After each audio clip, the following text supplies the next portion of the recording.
Thank you for coming today to celebrate Aaron's life with us. My name is Rosalie Amanda Johnson, but Aaron always called me Mandi. I wanted to take a few minutes to tell you about my best friend Aaron, and Ian would like to share about his dad.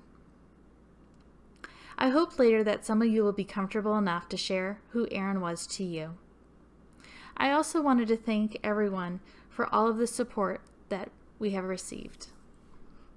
As Ian and I were preparing for what we wanted to say, we really started thinking about little stories and interesting facts, and so Ian wanted to share one of these items. When my dad passed away, he was 36 and 10 days. And today at this party, my mom is 36 and 10 days. This will be the only time they will be the same age. Aaron was the youngest out of 3 boys. His parents, Jim and Judy Johnson, had Nathan, Matthew, and then Aaron. Judy always said that Aaron was a happy baby. In all the pictures that I could find, he had a huge smile on his face. When I reached out to Aaron's dad to see what stories we wanted to share, we were both thinking about the fact that they had a cow when the boys were growing up in Tolleson. Aaron helped to feed this cow, and I can remember he would talk about that he would feed the cow, but also they played around with this cow, kind of running around. So this was just something a little unusual for someone who was growing up in the Phoenix area. The family also had a large garden, and Aaron would take produce around in a little red wagon to sell to the neighbors. Judy mentioned that everyone loved to buy tomatoes from Aaron. Since Aaron had a garden growing up, this was something that he wanted Ian to experience. So about 6 years ago, Aaron started a very small side garden with Ian, and the goal was to grow just a few basic items. And over the years, the small garden grew bigger and bigger, taking up more and more space. And then one morning, Aaron and I were talking about who was going to mow the grass in the larger side of the yard.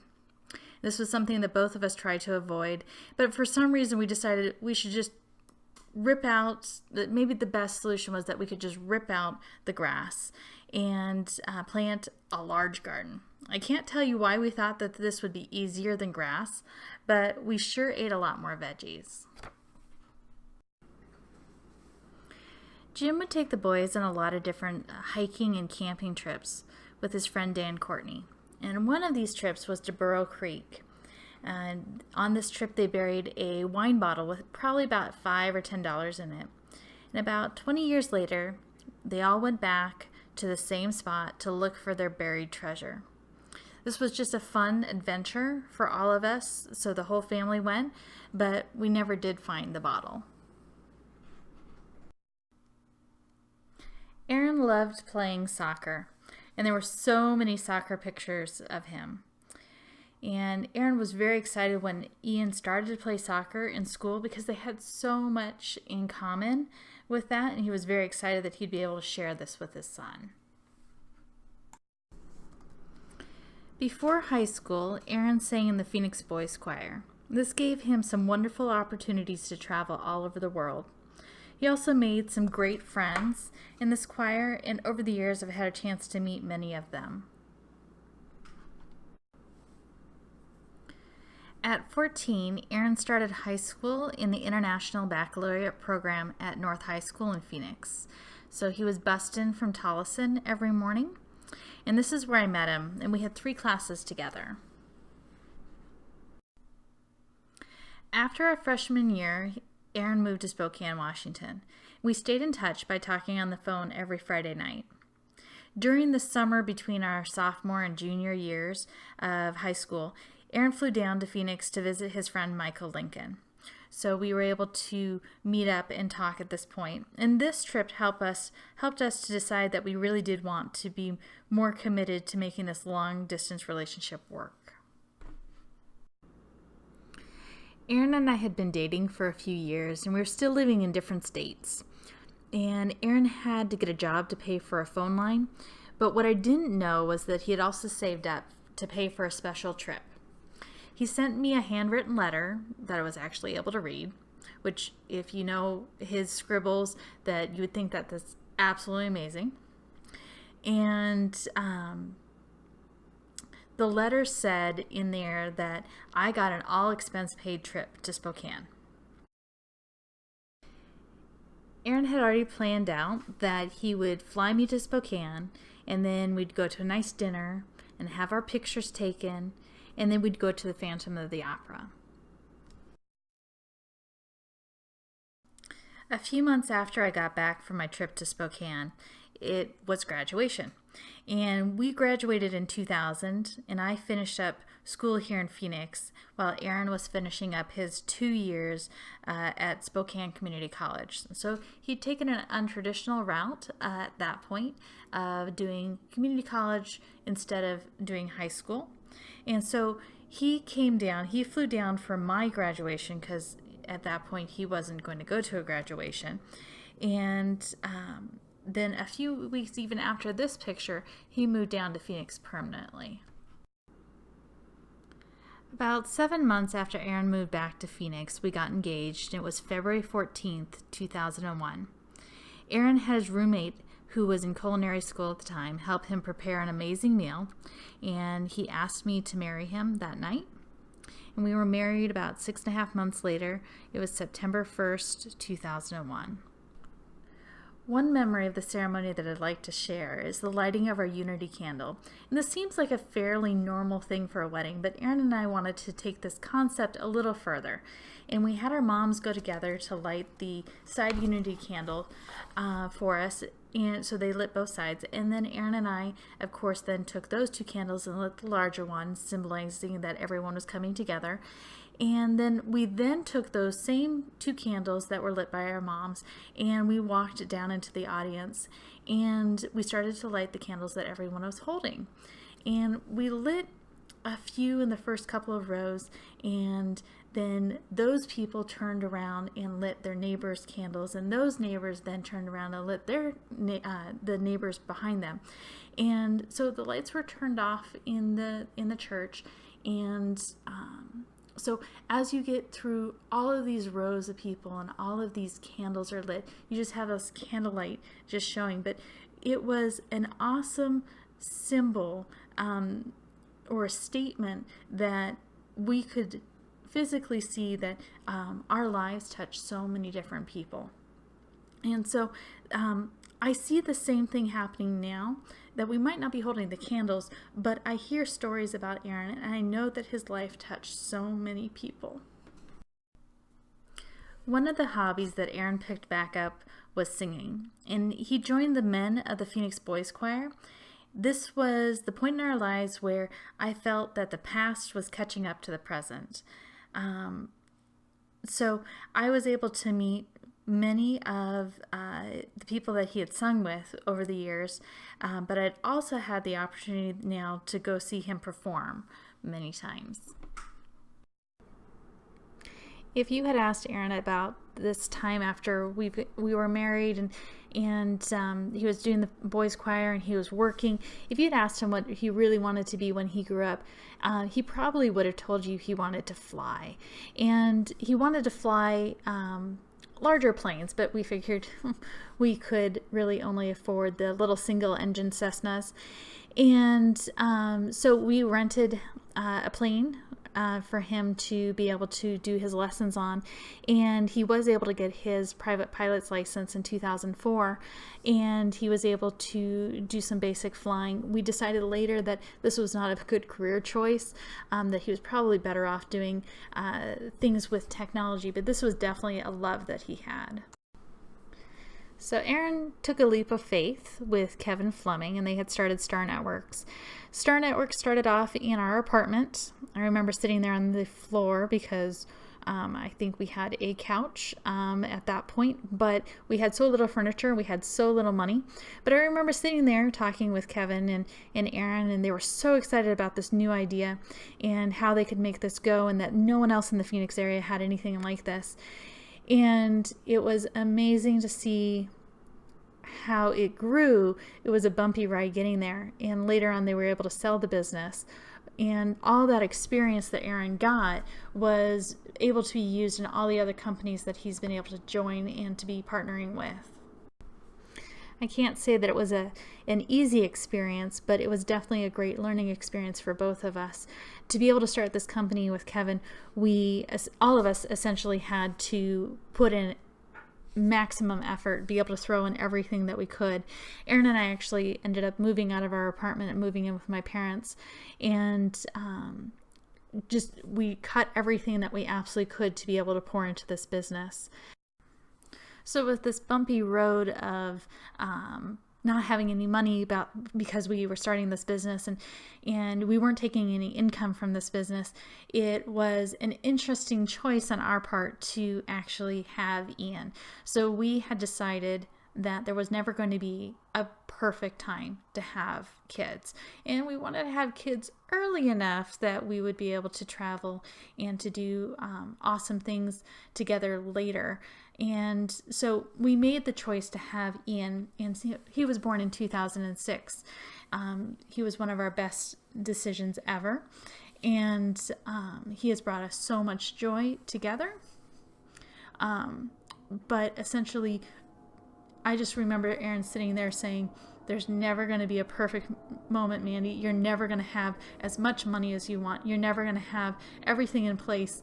So I loved his perspective, maybe not at that time, but I loved his perspective of, we're going to make this work no matter what. And this is something that we want to do, and so we will make this happen. And he did that in so many different aspects of his life. My dad taught me how to ski.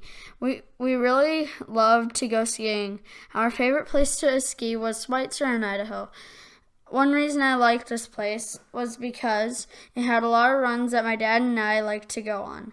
We went every New Year's with my uncle Matt. In this photo, we have a rocket with 3 stages. My dad told me it would go really high. Every time we launched rockets, every single time I thought about launching rockets, I thought about launching this one. Aaron had always loved the model rockets. There were plenty of times when Aaron and I were first married that he would put together the model rockets and shoot them off. We'd go to a park. And then once he had Ian, he was just so excited that he would have someone to go shoot off rockets with, and also to go retrieve the rockets when they came down. So he would tell Ian, of course, be looking for the parachute and where it landed, and so then he'd have a little runner. But no matter what, it was a outlet for his inner child. Recently I had my birthday. For my birthday we went to ride go-karts and race with my friends. Later we went to my house and celebrated my birthday. This was a good day with my dad. Leading up to this birthday, I don't know who was more excited, if it was Aaron or if it was Ian. But no matter who was the most excited, they had a great time being able to race around the track. My dad and I like to fly RC planes, cars, and helicopters. We would fly at the field near our house. One story I can think of about the RC airplanes, Aaron had a couple different airplanes that he liked, and Ian was probably under the age of 5, and they had left for, it was like a Saturday afternoon, they left to go fly some airplanes, and they came back super early, so much earlier than I had expected, but he didn't come into the house.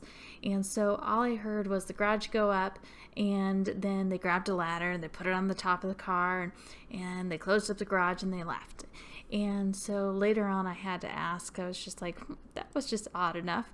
But he had lost his airplane inside of the tree. And so Ian wasn't tall enough to stand on his shoulders to be able to get the plane. So he had to come back for a ladder. Fish tanks all started by me getting a fish at the school carnival. From there we bought a fish tank and a couple of fishy friends. Then my dad decided to upgrade to a 50-gallon tank. They got bigger and bigger from there. So once, one very wise man said to me, never get a fish.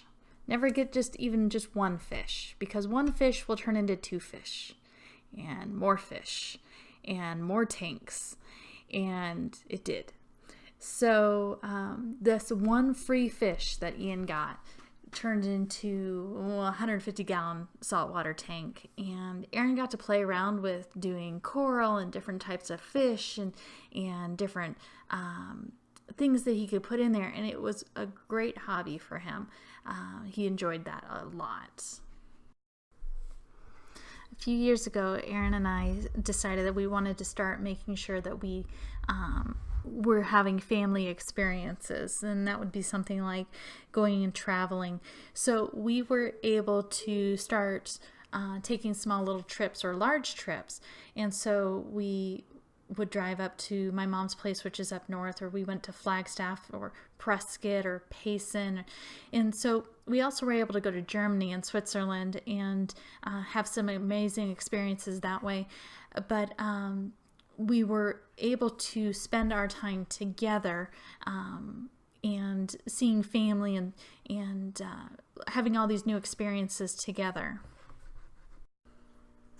This was taken in Spokane when we were visiting Aaron's parents. Aaron had been traveling back and forth between Phoenix and Spokane to spend more time with his parents. And many times, Ian was able to join him. Sometimes I was able to also. And in August, Aaron was able to combine a trip to Spokane with Ian and the solar eclipse. So Aaron and Ian took a side trip over to Oregon to be able to experience the solar eclipse, and this was a once-in-a-lifetime opportunity. These last two photos are really important to me because it shows that Aaron was an interactive dad. Aaron would help Ian build things, or they would take apart a computer together so Ian could see how it was made. Ian and I are really going to miss Aaron. And some of the things that we're going to miss most are his humor. Aaron had the ability to make me laugh. He would sometimes do imitations like Sean Connery, or he would try to speak with a funny accent. And these are the things that I start to see Ian do. So he's picked this up from Aaron. Aaron was loving, and he was a loving husband. I remember for a couple of the semesters that I was trying to juggle work and school and being a mom and just life in general, he hired a cleaning service. He knew that there was definitely more that could be done or more that needed to be done that I couldn't do. And Aaron was dependable. He was there. We could count on Aaron to be in our lives, and he provided well for us. Aaron was also inquisitive. Aaron's latest project was modifying and upgrading the bearing in a fidget spinner to get it to spin for more than 5 minutes. There were so many projects that Ian and Aaron could do together. Aaron was supportive. He had my back. He was there to encourage and listen when I needed him, and he was my best friend. Aaron was a big kid. He was goofy, and he loved to play games. Ian's going to miss his gaming buddy. There were plenty of times where I would walk into the office here at our house, and the two of them would be at their desks with their headsets on, and they would be playing a game against each other. Saying that we'll miss Aaron is an understatement. Ian and I are trying to figure out what life looks like without Aaron. I still feel like he should be getting home from work soon, and this is all a bad dream, but I know that's not the case.